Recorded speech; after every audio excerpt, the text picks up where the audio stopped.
Now, coming to you live from atop the Lavender Town Radio Tower, it's the one, the only, PUCL Podcast.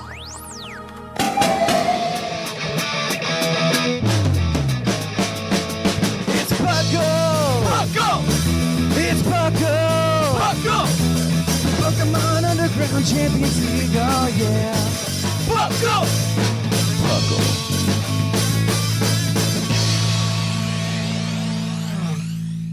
Hello and welcome to part 3 of episode 415 of the PUCL Podcast. Be warned, spoilers abound, spoilers are ahead. We're here discussing Sword and Shield, and we have the delightful task of going over everything past the 8th gym. I am Seth Vilo, your sort of kind of maybe hostish person, and I'm joined today by two other brilliant minds who have also completed the game with me. And we'll start off with the guy who was with me on stream as I finished it up, Mr. Lynian. Hi, and not only are we through with the game, but Shamu and I have got the shiny charm. Yes, we do. And on segueing into that, let's speak to the man, the myth, the legend himself, who has completed the decks. Shamu. Help. Dr. Shamu. He has his diploma in Please Help Me. All I know is I was like, there are only like a couple more things. I'll go to bed. I get a DM at like 2 a.m. my time, so like 4 a.m. Yeah, it with was 4 Shamu a.m. get the diploma. Oh my gosh. It only happened because I got the Turtonator raid. It's like, I just have a 1% encounter and a trade evolution after that. I can do My this. gosh. Oh my gosh. You are an absolute maniac, but we still love you for it. Did you beat Sigma, or is he still working on it? I think, I don't know anyone else in PUCL that has the shiny charm at the moment, other than Yeah, Lynian. Okay. beyond Shamu and I, yeah. Wow. Point Yikes. of fact, so I took a screenshot of my playtime last night, so Sunday night, and that was 53 hours. Oh my god. Has there been that many hours since it came out? It was 53 out of 72, and I don't want to do the math. Oh my god. I think earlier today I had like 70 hours. Wow. I think I'm probably at Jeez. 75 now. I haven't even looked at my time. I know it's not nearly what you guys have. The thing is, I have the Japanese copy, so I already had like an extra Yeah. 12-hour head start. Yeah. Mm-hmm. Which you used. I did use. And I didn't even get to start playing until around 6 o'clock on Friday when I could finally get home from work and actually unload the mail. No, like 8 of those 12-hour that 12-hour head start was raids. Yeah. That whole raid string, Oh boy, but we should probably get started on the show. Yes, we should. Absolutely. I want to know, guys, what did you complete the team with? We'll start with you, Shamu. What did you bring to glory in getting their diplomas? Okay, so I had Grookey the Grookey, Wooloo. It wasn't a Grookey. You can say that. It was a Wooloo. It was a Grookey. Yeah. It's totally a Grookey, not a Wooloo or a Dubwool at that point. We had that. There's Wooloo the Dubwool. We had Bleppo the Orbeetle, Frizzy the Centiscorch, Daddy Tops the Toxtricity, and then that last lot I think was going to be Gigantamax Garbodor, but not knowing that you can't really get that easily, so that whole thing kind of fell apart, unfortunately. So I ended up using Dolpy the Dracovish, which it just kind of like I got it, I just kind of started using it, and it just kind of stayed. It was just there. The start of the unholy fossils. Okay. So that's Shamu. Lynian, what did you wrap the story up with? When I cleared this story, my team was King Cosmo the Cinderace. At the time, he was only Sir Mix-a-Lot, the Dracozolt. Now he has been ascended to Lord Mix-a-Lot, for many reasons. Demeter the Eldegoss, Ortho the Barraskewda, Tentaclina the Grapploct, and Prue the Alcremie. Fantastic. What did you have, Mr. Vilo? All right. I had Solitaire the Inteleon. I started the Sobble, so that was me. We've got all the starters here, kind of, sort of. I got Grookey, you got Sobble, and then Lynian had Score Bunny. Yeah. Had Sonic OC Do Not Steal. I also had Teeny the Poltegeist. I had Lash the Centiscorch. Fabio the Grimmsnarl. And the last two are kind of weird. Sigma one night was like, oh, I found a Dreepy raid. Who wants in? And I was like, absolutely. This was like 6 or 7 badges in. So I join in. I get the Dreepy. I drop a bunch of candy into it. And I had Zephyr the Dragapult for the end. And then the last slot was occupied by 2 Corviknight. One I raised from a chick. The other I found because it could Gigantamax. And they were Pokemon. They were handy for using revives on my good things. Corviknight, the story mode is not what it was meant for. No, not at all. I was sorely disappointed by that thing. Oh well. Yeah. So yeah, that's our endgame teams. Yeah. What we're going to do now, Thatch and crew, whoever you heard yesterday on Tuesday, finished up through 8th badge, so now it's our duty to take it from 8th badge and beyond to the end. So let's just start up with the story mode, like right after you get the dragon badge, from the best anime girl gym leader I've ever seen. Raihan is so pure. I love Raihan. He is. He takes a was selfie great. in combat. It's incredible.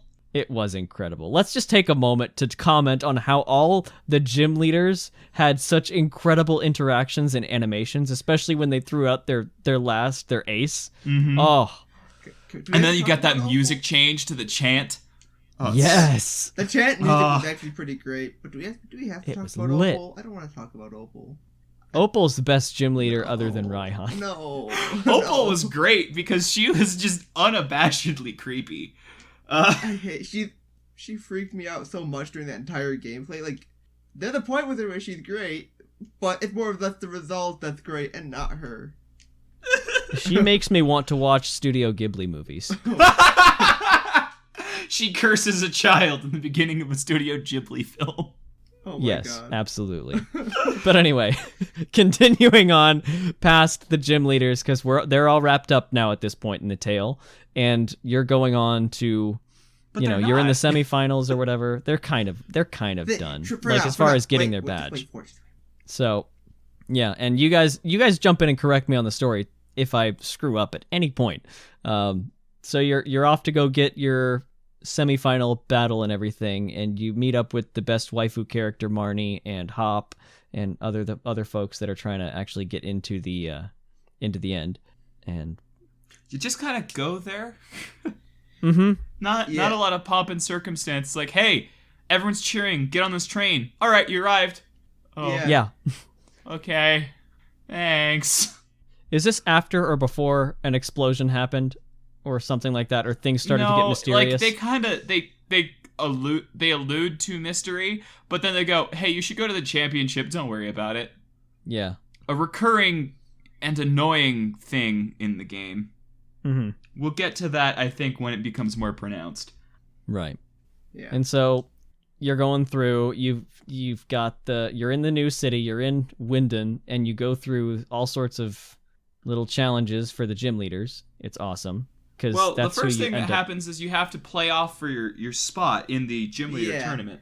Yeah, Which- which was cool. They didn't really say that, though. It's just kind of like, because most people, I believe, from what I understood, thought that was like, oh, you do these battles and you fight the champion, but then it's like, no, you fight those two people and then you fight, like, you got your spot into a tournament, not fight the champion. It could have been clearer. It could have been clear Yeah. that, like, whoever wins of the people who completed the challenge, that person gets to play off for the championship title, but that wasn't made clear. Right. But yes, So I was like, oh, this is it?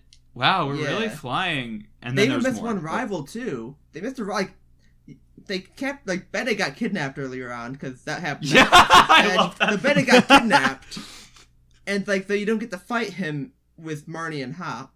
So fighting Marnie having Gigantamax, like, oh, that's a thing. That yeah, was great. right? Because I was going through this thinking, like, who's gonna have what Gigantamax? She must have one. And I'm just like, oh. Yeah. Because this whole game I've been trying to place where Gigantamaxes are, like who has what. And that was one of the ones I was missing, because, like, initially I thought Opal was going to have Hatterene, because she had that hat. Yeah. And I was thinking, like, oh, she's got that, so she had that Gigantamax. And then she had Alcremie. I was like, oh, okay, that makes sense too. Sure, it's a fairy. And I'm going to try to place them all, and then Marnie had Grimmsnarl. I'm like, oh, like she never had that before, but okay. Did she ever have a Morgrim? Because I don't remember her having one. I don't believe she did. No, I don't recall it. But she never had more than 3 Pokemon, I don't think, and like 2 times you fought her. Well, that's the thing. Yeah. We never saw her have it, I suppose. I remember a lot of things about Marnie, but I don't remember an Impidimp. Yeah. So she's got one, and it's got a Gigantamax. Like, she just joined some guys' like 5-star raid. No big deal. Yeah. She found on the wild. She found a raid. Piers was like, you know what? I've never been able to use this. Here you go. Right? That's probably more like what it was. Because he can't use it in his gym. That was a fun Oh, yeah, plot found point, this thing. It's got a little red mark on it. Yeah. So, yeah, you fight the 2, and then you get your chance to enter the tournament. And then, I don't remember, I think you go to start? Is that how it is? You go to start the tournament? You go, so what happens is, you beat, Hop, you get your playoff spot, and, then Leon, like, congratulates you, and this is the point where I want to take over for my little mini rant about the end of this game. Because you finish, and then Leon's like, I'll meet you guys for dinner in a minute. And then you disappear, you go off to the hotel to, wait for him, and then it says several hours pass. And which means 3 or more. So it's been a long while, and then Hop goes, wow, my brother never misses appointments. And you go, okay. And so because of that, you deduce that, so you leave talking about that, and Piers is like, yeah, I saw him going up to talk to the guys at Macrocosmos, the company that Rose owns. And it's like, oh, he's been stuck there. And then Oleana shows up for no reason and says, yes, he's in a very important meeting and can't be stopped. Then hides the key in this incredibly bloated and long section of just battles against the same Macrocosmos grunt. Yeah. After you finally get that, you go to a meeting that, by the way, you still have no reason to suspect is anything other than legitimate business. Yeah. I mean, he's the champion, and that's his endorser. Yeah, like, this could just be a complicated endorsement contract. You have no reason to suspect otherwise. Piers is helping you commit borderline domestic terrorism. He could be just shooting a TV ad, and he could keep screwing the lines up. This is the most, like, I guess, I don't want to say evil act, but, like, again, like, going against the actual law act that Team Yell has actually done. Because all the gym, like, the entire gym of Spike Moose is Team Yell. It's not, it's like... So you, like, you go to this legitimate business meeting and get treated to this utter PNG slideshow of a cutscene. Yeah. And it's like, Rose gives, like... And then they have this very silly conversation that, you know what, if it had just been, you just walked into the start of the meeting, whatever. But the implication is that this has been happening for hours, with Rose trying to explain the concept of an energy crisis, and Leon going, cool, but can that happen, like, literally any other day? Because I'll help you with that tomorrow. Or the day after tomorrow. I'll help you with this the day after tomorrow. We have, like, time. And Rose goes, yes, but it needs to happen. It's so dumb. Yeah, honestly, it's just like, no, I need to happen now, but no. Yeah. And then you just leave. That's it. You just leave. Yep. After hearing a villain speech or two, you're just like, okay, cool. Okay, bye. Whatever. Let the adult handle this. Yeah, I mean, that's what you've been being told all game, so why should you change your behavior? This game was written by that one guy on internet forums who sits there and goes, well, realistically, there should be cops going after Team Rocket. This is very dangerous for children. Do you know what happens when you write a game where that guy's right? It's boring. A little bit, yeah. Yeah. Overall storyline-wise. Like, they're Dynamax Pokemon are attacking this bridge. I was like, great. We have a raid mechanic. I'm down for this. Cool. We get there, we see a newspaper that the champion already solved it. Yeah. And the other thing that really kind of weirded me out is when you first get that notification, like you're supposed to go through the tunnel, right? You're supposed to go through the tunnel to get to Hammerlock because there's crap happening. So me, being the logical person, I taxi to Hammerlock. Nothing is happening. I'm like, oh, what? What's happening I thought on the there route was stuff outside going of down. Hammerlock is what they said. It's not But it in was the Hammerlock. bridge in. It was the bridge to get in, and Yes. nothing was happening. And I go to the power plant area that was very much in the gym or whatever, thinking, okay, this is where I get on the elevator and go down and see what's happening. No. You have to go They through the didn't even tunnel, block navigate off the around that opposite crowd. side of the bridge? No, What? not to my memory. I don't think they did. So you have to go through the tunnel They and do forgot the little something. cutscene things. Oh my god. Oh my god. And so I just got very confused. It was like, where's the chaos? the Leon had to fly off to solve the chaos. the lack of polish on the last third of the game shocks me because of how polished the first third and middle part was. Yeah. Mm-hmm. It's shocking in its contrast more than it is shocking in its. I've played games that have less polish. Like, it's not like this is the worst game of all time by any means. It's not even bad by game standards. It's just so disconnected from the beginning of the game. Yeah. The plot had a nice pacing in the beginning. Like, oh, okay, it's about this one hero. Oh, wait, it's about two heroes. Oh, wait, it's about the Pokemon of the two heroes. And then within 20 minutes, it's just like, there's two Pokemon, and now there's Dynamax, and everything is going to... And to zoom ahead just a little bit of where we left off, you go to fight Leon, turns out Rose lost control of the device. You go fight him because you need to fight the villain, I guess. He's not even really trying to stop you or anything. He's just like, let's have a bout, shall we? You go up the elevator, and then you have the best final boss in a Pokemon game that we never got. Oh my god. If they ever say, you see Eternatus, they have to explain who Eternatus is as you go up the escalator. They kind of did, not really well, but They did it better than they did in X and Y, Yes. where the legendaries literally only served as batteries for the super weapon. They had no other exposition throughout any part of the plot other than being a battery to this. I would say At least Eternatus through was literally just the battery, though. At least through here, you get glimpses of the Darkest Day, causes Dynamax, had to be stopped by Zacian Yeah. Zamazenta. But you don't They had to even be know stopped that, like, here, okay, a very easy thing that would have made it a lot better for me, right? Is if when you were learning about the Darkest Day with Sonia, because you have multiple scenes where they're talking about, well, what was it really, right? If they had just said, and the thing at the storm was alive, and that could have been a reveal. They didn't have anything. The entire time, I legitimately thought the Darkest Day was a natural disaster. Right up until it's revealed that, no, it's Eternatus. And I went, wait, what? It's the equivalent of going through the entirety of Final Fantasy VII and only finding out about Sephiroth's evil mother as you went to go fight her. Yeah. I kind of agree with you there. Had I not seen the leaks and seen what Eternatus looked like, I wouldn't have put it together. I didn't. And I'd seen the leaks and it just didn't click for me right away. So I was legitimately, they said, Eternatus is coming. And my first knee-jerk reaction was, who? Wait, how does that tie in? And then the fight is so cool. Oh my god, it's so cool. The fight is amazing. Oh. They just don't earn it. You attack it, you knock it down, Leon throws the ball, you see the ball actually break and roll across the screen, Eternatus shoots up like Rayquaza in the Delta episode. Oh, You start a raid battle, but you can't attack with two people, so there's 2 slots for a raid, for the legendaries to jump in and fight alongside you. Yeah. That's so cool. Let's pause again for a moment and talk about that part where we just have a hunch. Oh, let's go to the Slumbering Weald and look for the Pokemon. Yeah.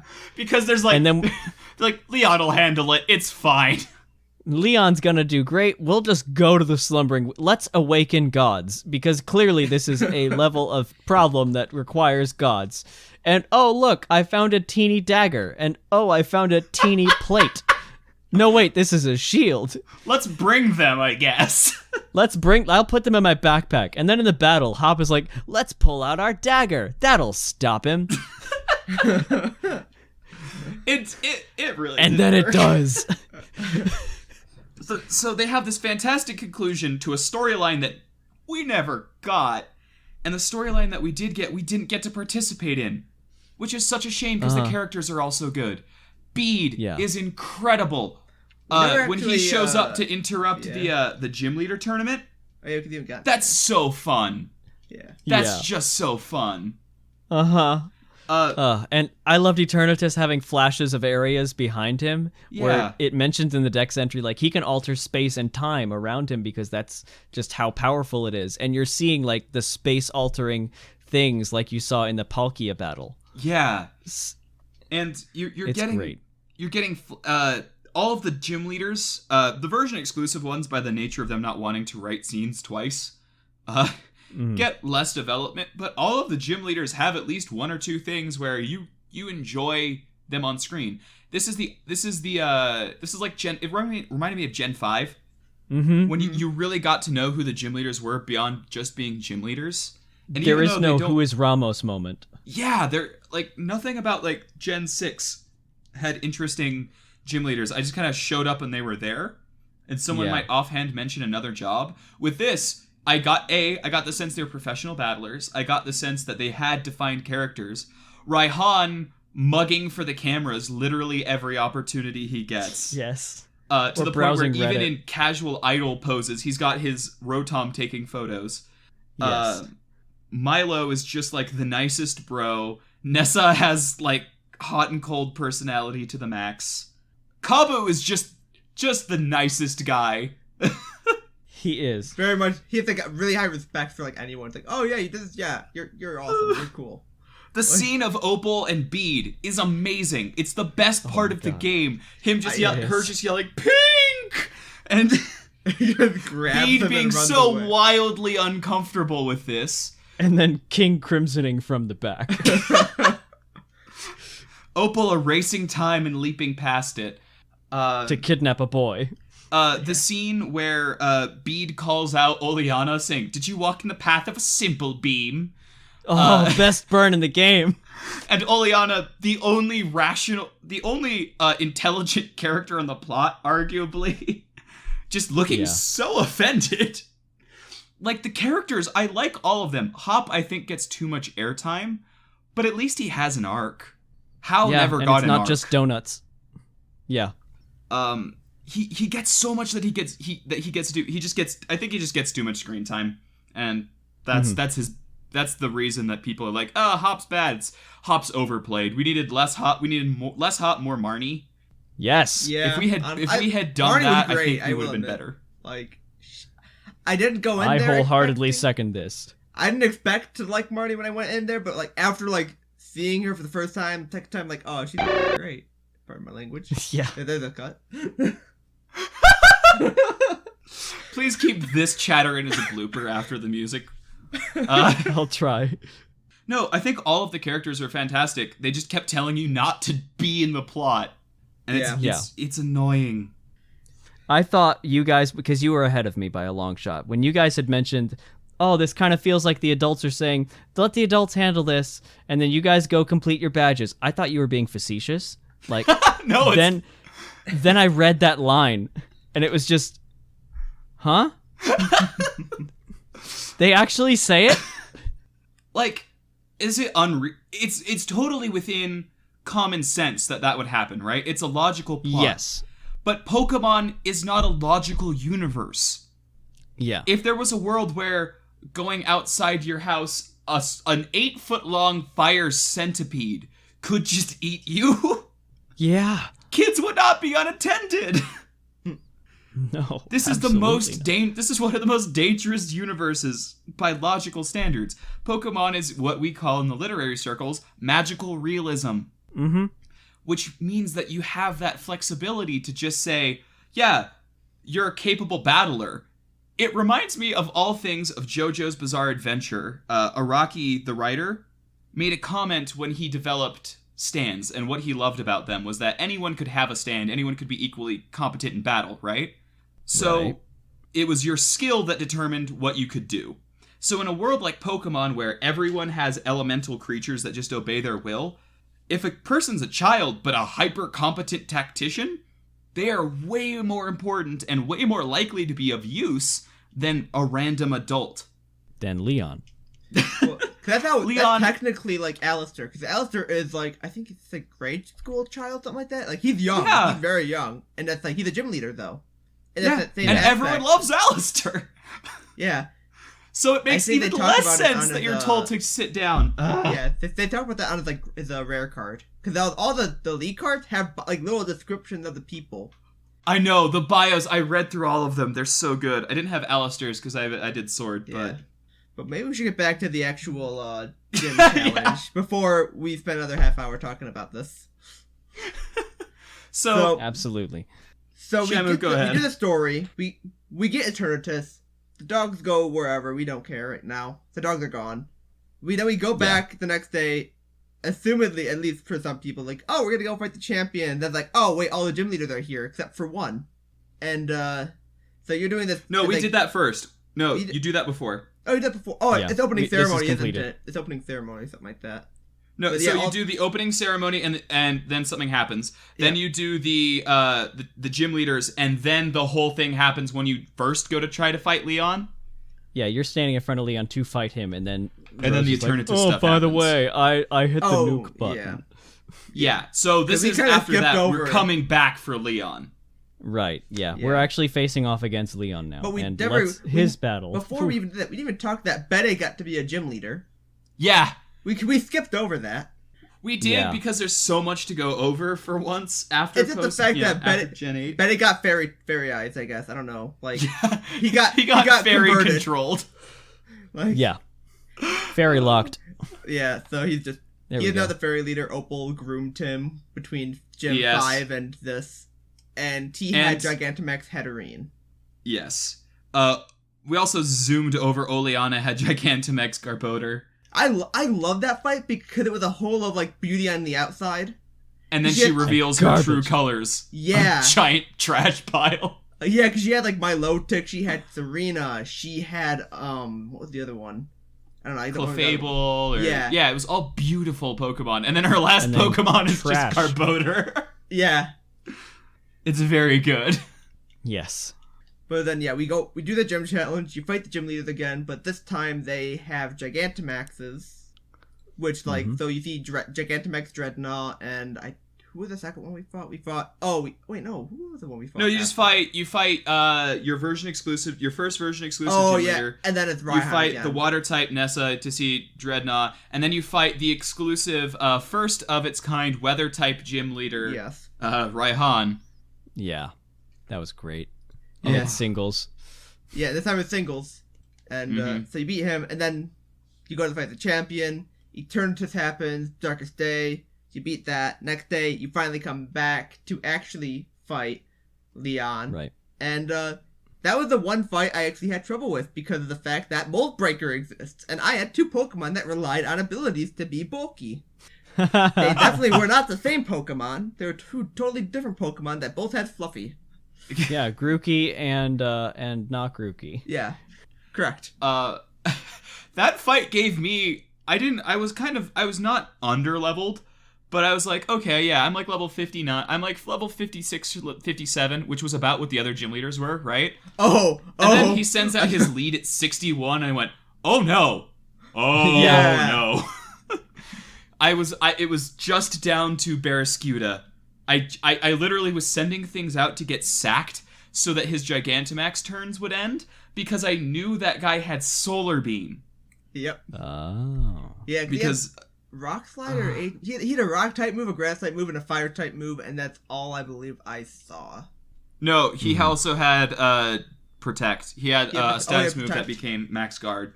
Okay, I never saw the status move one of my first fights. He never used it against me, but I saw it when I was looking through the sheet. So yeah, he had coverage. Yeah. And So, with the Gigantamax, you just get free Grass types attack. You don't need to Yeah, have. it's like a Z Solar Beam, right? Yeah. Yeah. So I had to sack things until he ran out of that so that Barrascuda could come in and then just do the water type move and blow him up. Yeah. That fight was awfully challenging because he has... What did he have exactly? He had... I know he led with an Aegislash, and I had about... Aegislash, yeah. He had that. Defecated building materials. He also had... Haxorus and the other starter that wasn't picked. Yeah, right. So he almost always has a type advantage as well, built in. Yeah. If you actually use your starter, cough, cough. Or if you, if you use your starter, because I picked Frugree and I had a fire weakness. So yeah, it was scary. I don't know if I was more scared of that than I was of Kukui, though, to be honest. Because, like, that was hard, but Kukui was, like, I was scared 2 turns in after Kukui was Rock. meta. I was scared after turn 1 Stealth Rock, turn 2 Tailwind, and I was just like, oh no. That was not what I was expecting, and I am screwed.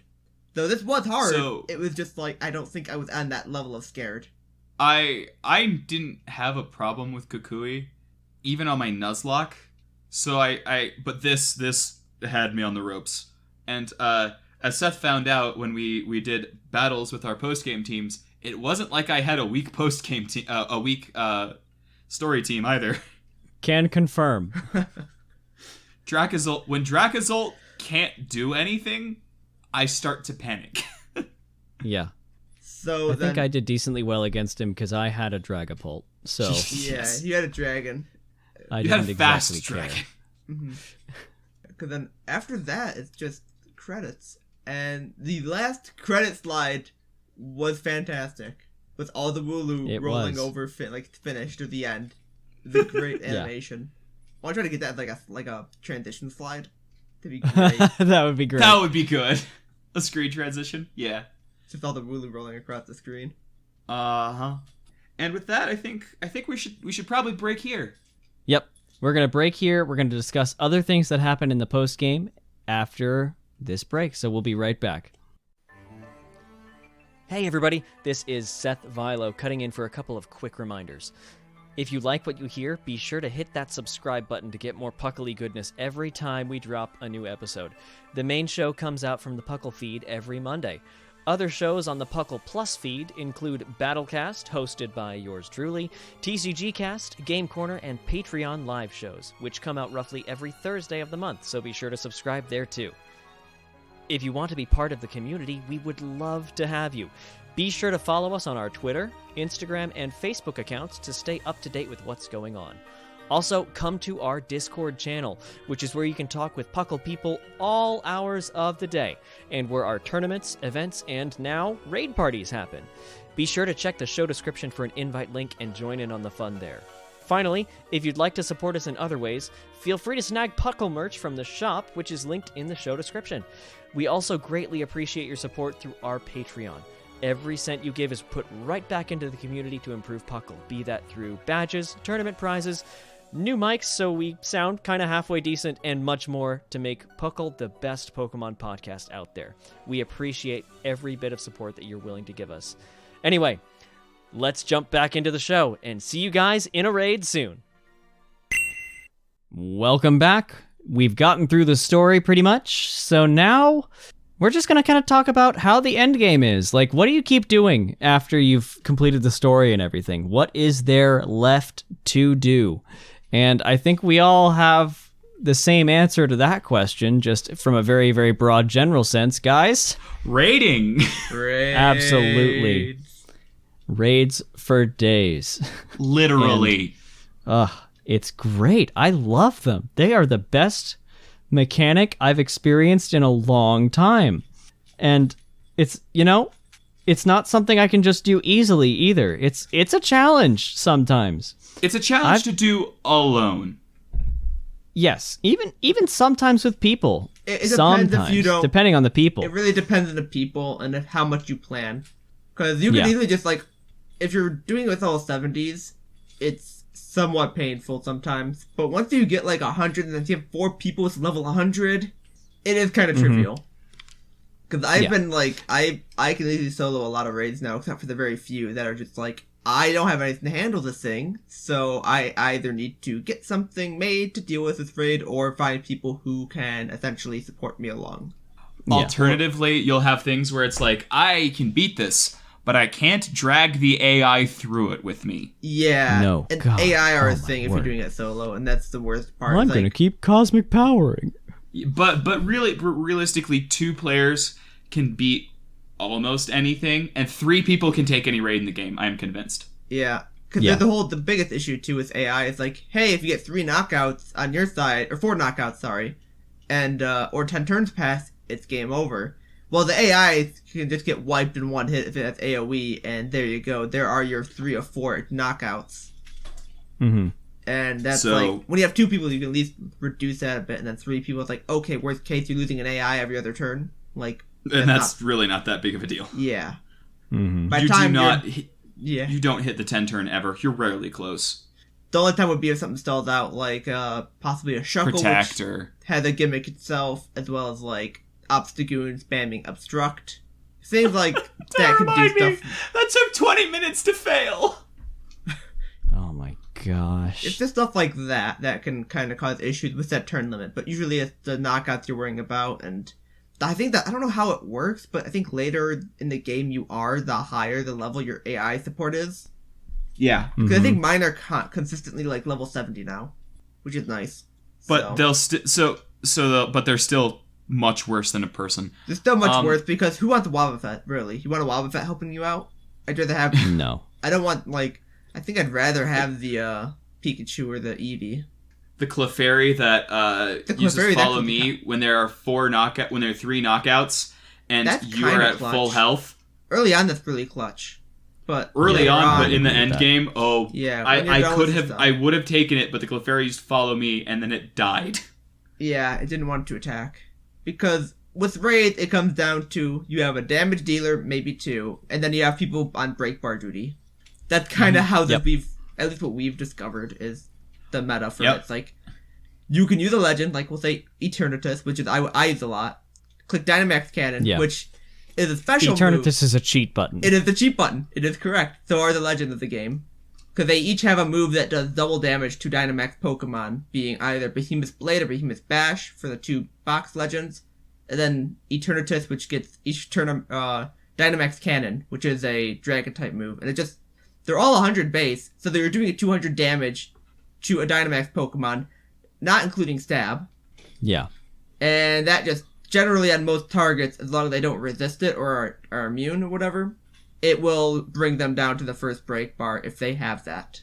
Yeah. And And then it's- everyone else is using either Dynamax moves to smash 2 bars or just hit it. Like, everyone's raid kit should, if you're trying to build like an ideal raidmon, you want something chunky and kind of fast so that you can get ahead of it so it can't knock you out with like a lucky crit or something. And everyone wants priority. Priority is Yep. super helpful. You want 100% accuracy move. Oh my gosh, yes. Please stop trying to use Pyro Shot if you have Yes. Fire Pledge or Quick Attack or literally anything That's else. also one thing. Like, having at least 1 or 2 people with priority to, like, optimize breaking bars so the person who can deal damage can deal it in time. Because, like, the things that have, like, 4 or 5 or even, like, 7, they exist. And it's like, oh, you can't really wipe that out optimally for your damage dealer when it comes around back to your damage dealer to be able to hit them directly instead they have to break a bar and you're doing piddly damage with them. Other than they're meant to Right. chip it. That You can reorder the turn so Eternatus' Dynamax Cannon actually fires on an unshielded Pokemon. yes. Correct. And if this sounds like it's entirely too complicated, it really isn't. And you'll It learn really it isn't. as you do it. Yeah. Because it took us, like, I it's- think a day and a half, kind of just, like, of playing around with raids to figure out most of the gimmicks. And that was with none of us having any. That was everyone coming in blind. With people who know it now, it won't take that long. Yeah. Yeah.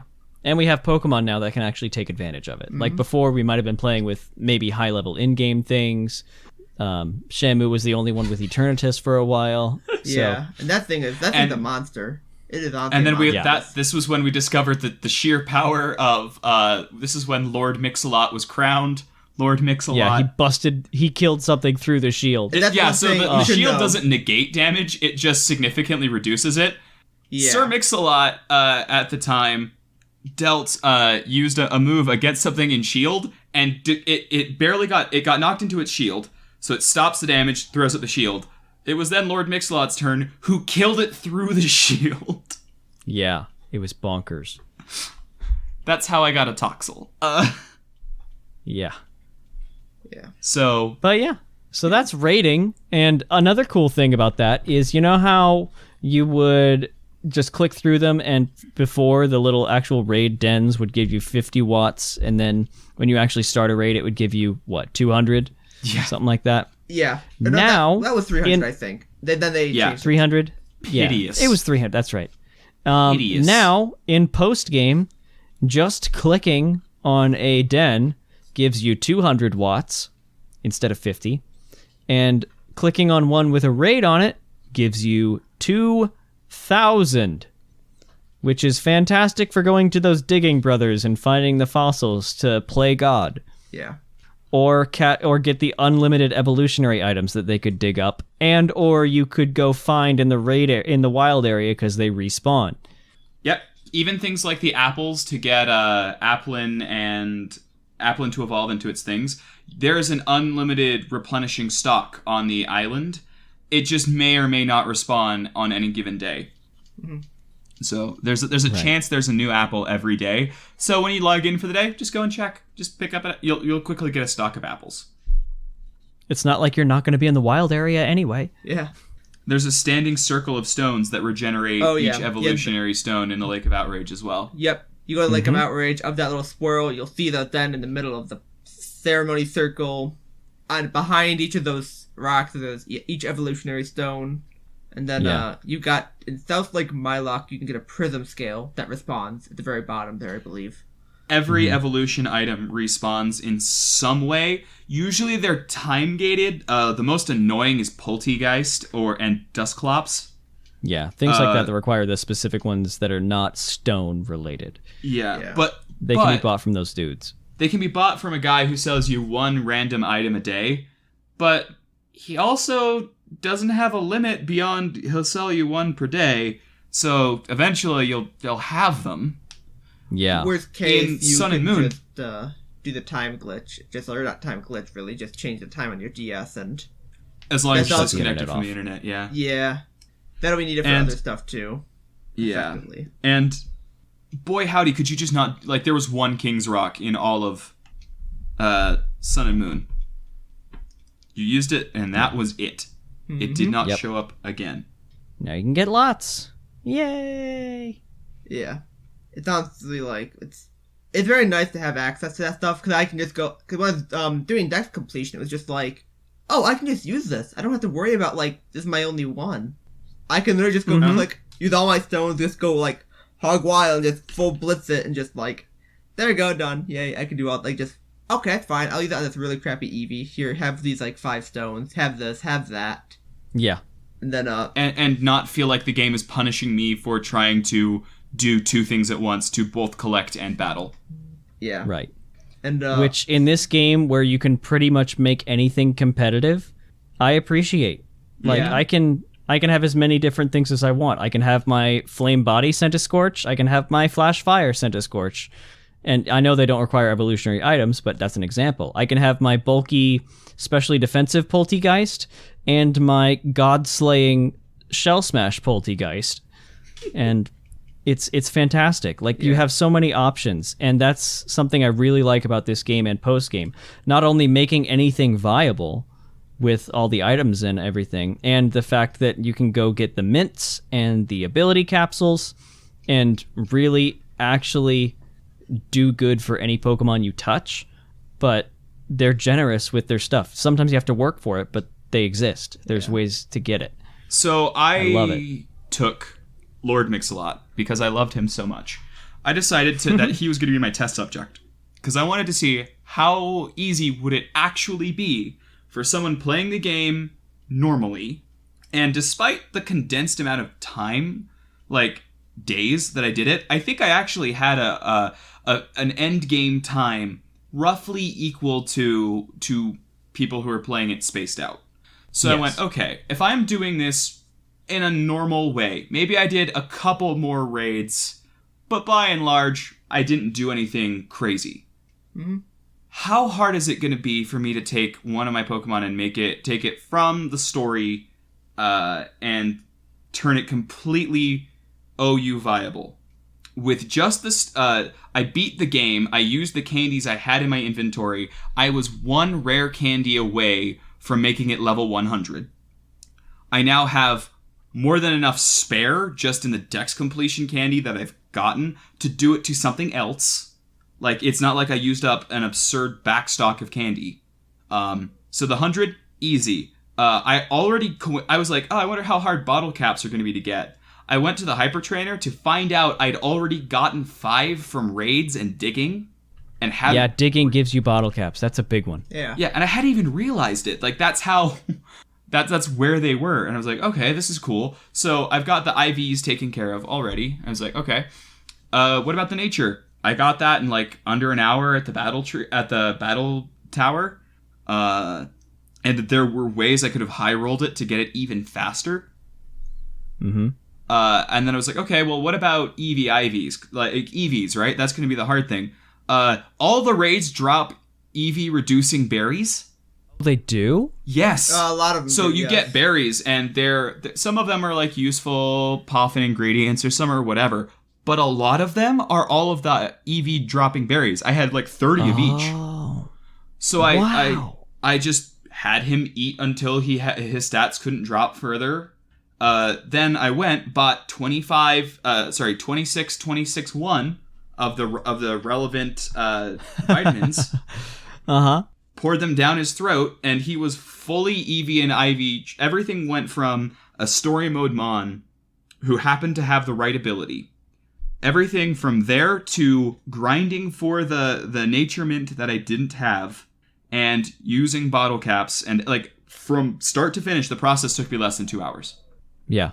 In fact, I would wager, because I didn't really stare at a clock, I'm willing to bet my estimate of an hour and a half was probably a little high. I probably got home earlier than I thought. Mm-hmm. So it was probably more like an hour. Depending on how finicky your 3DS was being with PK Hex last gen, you could have been stuck for an hour. Like, it's not unreasonable. Really? Yeah. Even getting the DS ready to actually be able to be compatible with PK Hex, that took me multiple tries over months. So it was crazy. I'm not going to say PK Hex is dead. I'm not even going to say if you're into competitive, don't try to gen Mons. It's still going to be faster in the long run. But if you're a casual player, dude, you can do it now. And don't want to screw up your Switch, because they can trace it and they will find it. Yeah. They will ban it. And at least they made like grinding easy too with raids alone. Like, oh, you do a raid and guess what? You're gonna get a crap ton of EXP candy. You're gonna get like money, and like you'll get rare bones and nuggets, so you can sell them to get those proteins and those other items. Exactly. They made it they made raids fun and worthwhile to do. Because also how you get TRs too. Yeah, and they TRs give you everything. When I first saw, there are non-reusable TMs, I was so afraid. But man, is it fun to get them? Way more fun than grinding for tutor moves ever was. Not only is it fun to get them, they give you like 4 or 5 every single raid. Yeah. They're portable, so I don't have to go and talk to like the 4 counters to find out which one had X. Like, they're a side grade from move tutors, but I like the direction. I like that everything encourages you to raid. Everything encourages you to play multiplayer, to have friends, to make those connections. Sigma and I were talking. I don't think either of you were in the chat at the time, but the thing that I never really liked about Sun and Moon, and I love those games to death, there was no reason to have friends and play Sun and Moon. Agreed. All of the relevant Pokemon in OU, more or less, were legendaries and couldn't breed. Even if you could catch multiple to make it easier, there was no trading, there was no community building. X and Y, not only could everything be bred, but you had like friend safaris for hidden abilities. They had things that encouraged that community.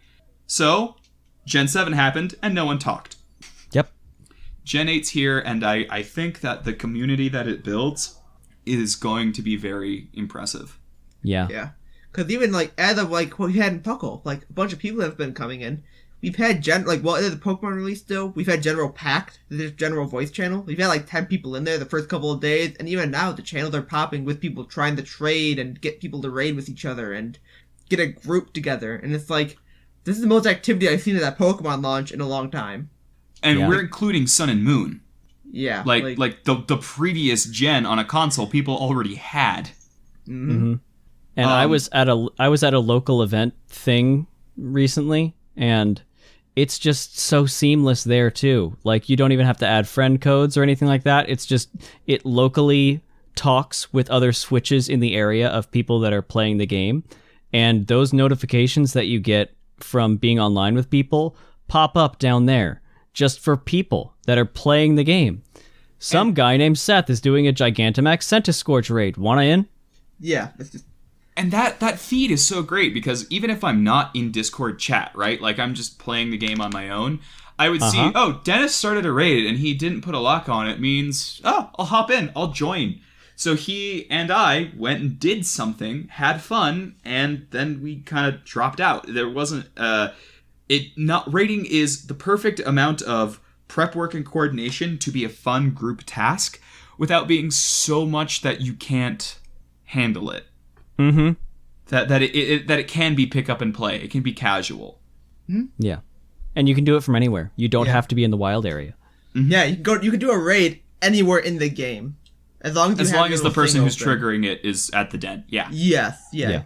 And you can pick any Pokemon from your boxes. Yeah, that's so nice. The box link is probably one of the best inventions in this game. Like, it's something we've always wanted. Yes. We finally got it. I thought it was going to be... Because in Let's Go, I was like, this doesn't matter.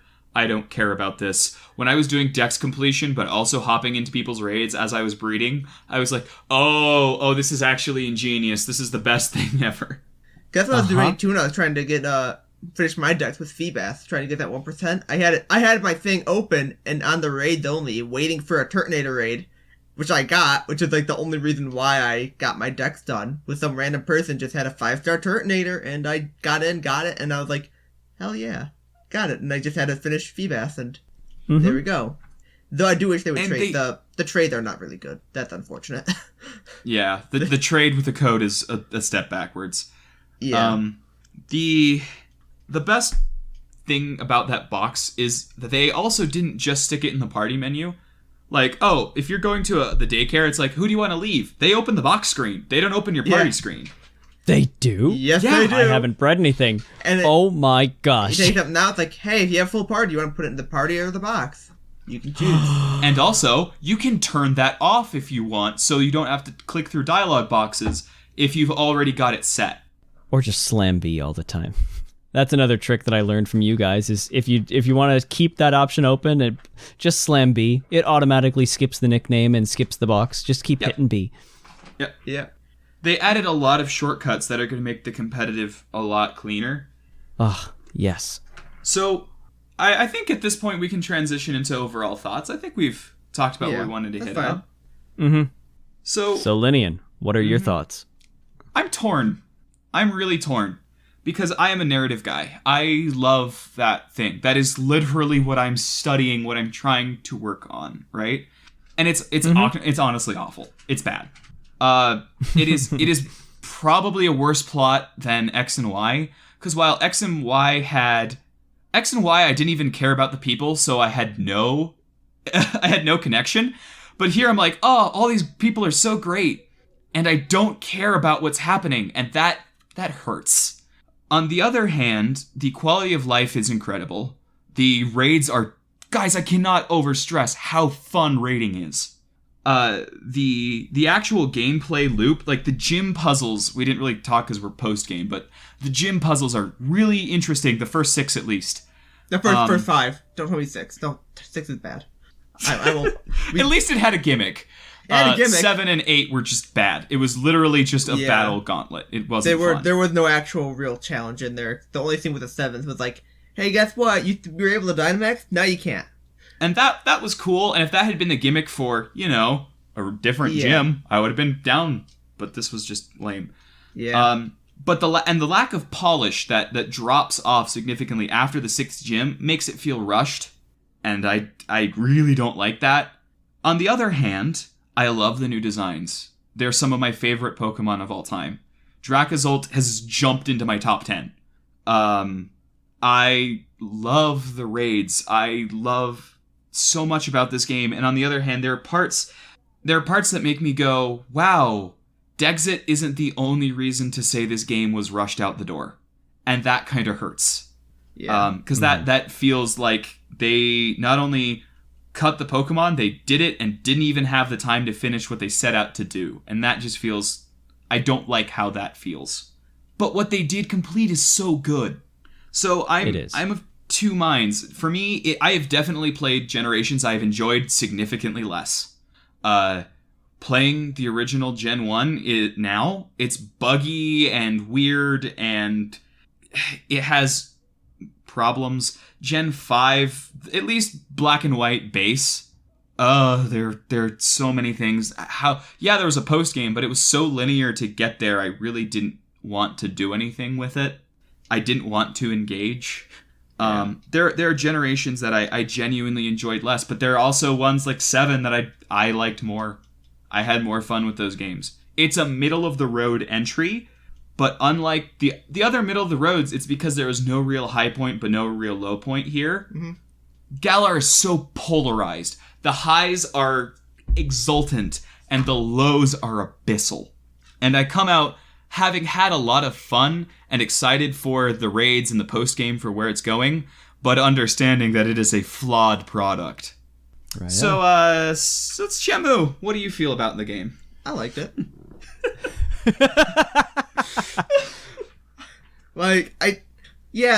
Dexit sucks. And a lot of things are the story's not really great. The characters are good, but even then I still enjoyed it. As a Pokemon game, we're not saying it's the Pokemon story, but as a Pokemon game, as in you catch the monsters, you level them up, you fight with them, just the generic mechanics of it. I think the core gameplay loop. The core, yeah. I love it. I'd rather be playing this than Sword and Shield. I'd rather be playing this than Gen 3, Gen 4, I like to have the new Pokemon. That's what I like. I don't... it sucks that we don't have all the old ones. I got somewhat lucky with some of the ones that did come in. So maybe I'm biased in that aspect for some people. But I'm really just happy with these games. Really, it's just... The post-game actually exists, unlike other generations. You have stuff you can do. Raids are just almost... I won't say infinite, but you can always have fun with them. Do certain parties, do certain teams, gimmicks, whatever. You can always have that if you wish. There was the whole power creep thing that you can kind of just overlevel your Pokemon if you wish. But that's on you, the player, to do or not to do. So really, it's not an easy game or a super hard game. It's how you make it or how you wish to make it effectively. But as overall, I liked them. There are problems, sure, but I still liked it better than most of the actual games. Good summary, I think. I guess it's my turn. Mm-hmm. And call me Mr. Silver Lining. I love these. There's so much cool stuff. Pokemon in the overworld and being able to do that while still maintaining random encounters. The whole raid mechanic, which I feel like we've talked a lot about, but it deserves it, every bit of it. The characters themselves. The story, maybe, it needed work. It needed polish, but it was still a good story, but I didn't feel overwhelmed by it. I could replay this. I know the story, it's fine, and I don't have 50,000 cutscenes like in Sun and Moon. There's some, but I can just mash A through them, they're fine, they're not that long. And, I want to go download a digital copy of Sword and have that be my, play through a bunch of times game while my Shield version is the completion game. I almost want to go do that now, but... And one thing to throw out, you don't even need to do that anymore. Oh shoot, you're right. You can just have you can have other... Oh my gosh, I'm an idiot. Yeah, you can have other profiles. So I play through games dozens and dozens of times. If you look at the longest playtime that I have logged on Sun and Moon, right? It's usually I'll have one that's like my battle cartridge, right? Mm-hmm. That'll be high. But I'll have another game like Sun or Ultra Moon, those two, that I don't think I have a playtime above 30 hours on. But you go into the system memory of like how long the software's been running. I've played through that game 4 or 5 times. I just reset when I'm done. I can do that in one cart now. So yeah, so people were saying, oh, it costs you an extra $20. I'm like, yeah, but I don't have to buy 2 for infinite save slots. My gosh, I didn't even think of that. Thank you. I was a goofball almost right there. Oh my gosh. But yeah, I absolutely adore this game. The fact that it's got so many quality of life things, and I can make anything competitive. I can make this in-game team, other than the fact that we realized that Flame Body is the hidden ability on Centiscorch, and I can't make that flash fire because ability capsules only work a certain way. It's rough. I can make all the rest of them competitive and good, and they're the ones that I went through the game with. My Fabio the Grimmsnarl will be in my draft league team or something like that. Like, that's the one I caught and did. It's coming out in the Dusk Ball that I bought in my in-game. I love it. I can make personal connections to these Pokemon again. I feel unlocked in this game. There's so many just restrictions that I've put on myself mentally, playing the game before and all that kind of stuff. I don't have them anymore. I can get unlimited items pretty much. I can raid forever. I can do all sorts of stuff with other people. This is fantastic. I went in thinking I was going to be kind of underwhelmed, like with Dexit, with possible animation things, with possible whatever the other. Oh my gosh, I love this game. Galar is right up there. Like, even Galar itself is beautiful. The people and the colloquialisms and the speech that everyone in Galar uses is so on point with various areas of the UK and such. Oh, it retroactively made me annoyed about how weirdly handled Alola was. Right? Because they did like so much better in Galar. Oh, I love it. It makes me feel like I'm there, as opposed to just, this happens to look like Hawaii, or this is based on New York City, loosely. I was in London. I was in Scotland. I was there. It was... Oh, I love it. So, my heart lies in Hoenn, but it's definitely going to be in Galar a lot. It's definitely up there. It may be equal to Hoenn as far as everything. It doesn't have as much water, but I can deal with that. Great game. And I think that really speaks to the nature of the game. We had 3 very different takes.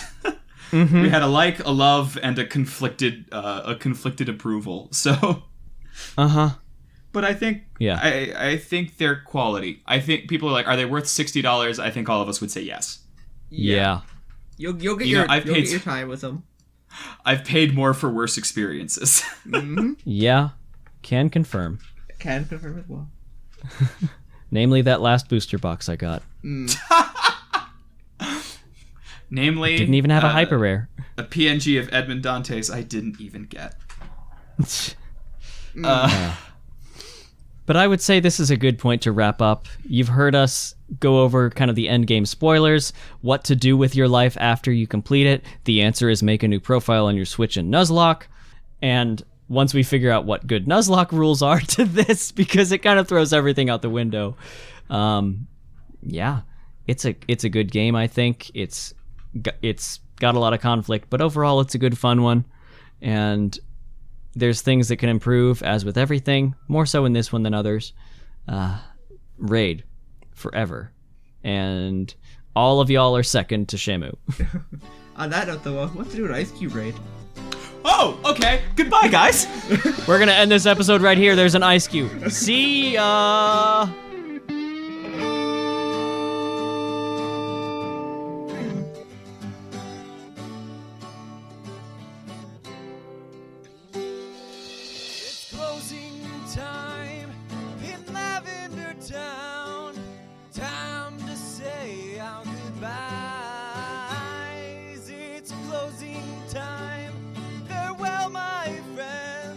I'll catch you on the flip side.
time.